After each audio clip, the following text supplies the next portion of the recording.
Don't let your attention slide. Hi, my name's Dave, and welcome to my daily journey through the Daily Stoic 366 Meditations on Wisdom, Perseverance, and the Art of Living by Ryan Holiday and Stephen Hasselman. If you enjoy Stoic content and men's self improvement, don't forget to like, share, and subscribe. Today is April 21st. Don't let your attention slide. When you let your attention slide for a bit, don't think you'll get back a grip on whatever you wish. Instead, bear in mind that because of today's mistake, everything that follows will be necessarily worse. Is it possible to be free from error? Not by any means, but it is possible to be a person always stretching to avoid error. For we must be content to at least escape a few mistakes by never letting our attention slide. Epictetus Discourses 4.12.1.19. Winifred Gallagher, in her book Repet, quotes David Meyer, a cognitive scientist at the University of Michigan. Quote, Einstein didn't invent the theory of relativity while he was multitasking at the Swiss patent office, end quote. It came after, when he really had time to focus and study. Attention matters. In an era in which our attention is being fought over by every new app, website, article, book, tweet, and post, its value has only gone up. Part of what Epictetus is saying here is that attention is a habit, and letting your attention slip and wander builds bad habits and enables mistakes. You'll never complete all your tasks if you allow yourself to be distracted by every tiny interruption. Your attention is one of your most critical resources. Don't squander it. Ooh, that's a really interesting one for me today. Really interesting one because as someone with ADHD, it's about that attention and especially in this society, right? In this day and age. So you're saying there, all these, apps and things are all vying for your attention with the flashy, flashy thumbnails and the catchy 20-second clips and everything else, and especially with ADHD, it's like squirrel, what's that? So it's learning that attention is a skill of discipline.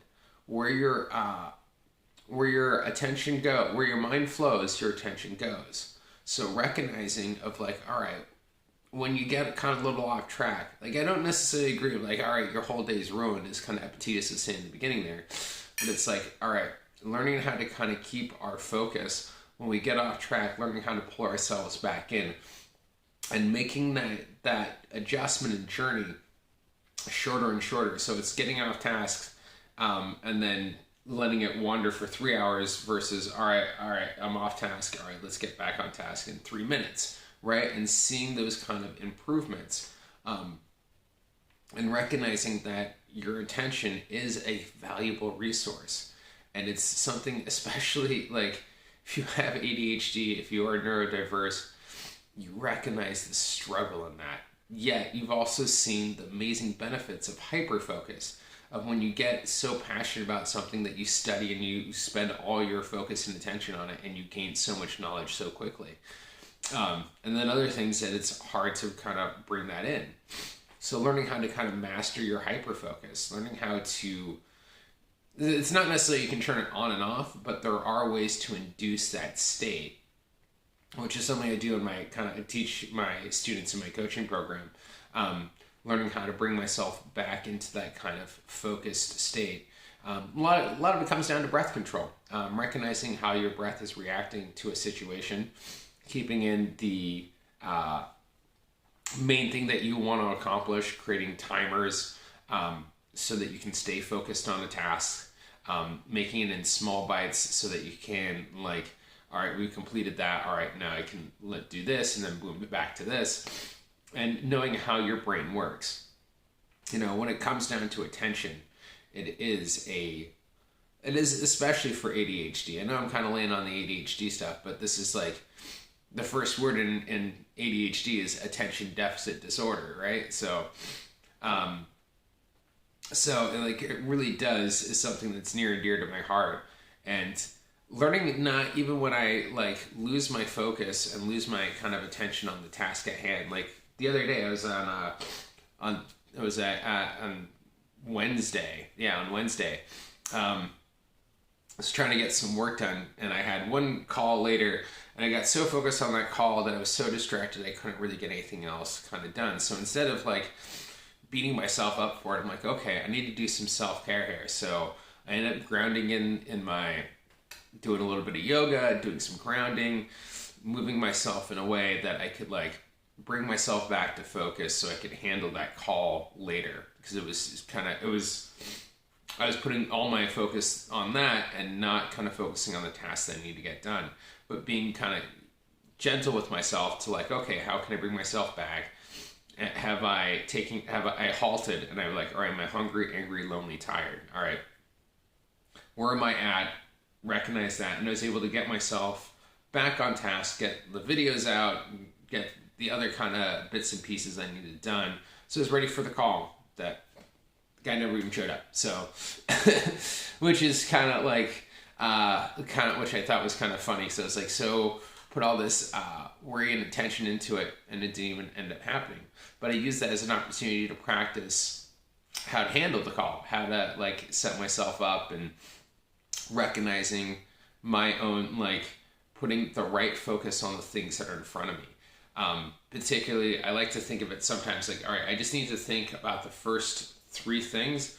Like you're a car driving on a foggy night, and you got your lights on, but you can only see 10 feet ahead of you. You know where you want to go. You know your final destination, but you can only see 10 feet in front of you. So you focus on those 10 things, that 10 feet in front of you, those first 2 or 3 tasks. Like when I wake up, I'm really good about keeping my attention to my basic morning routine.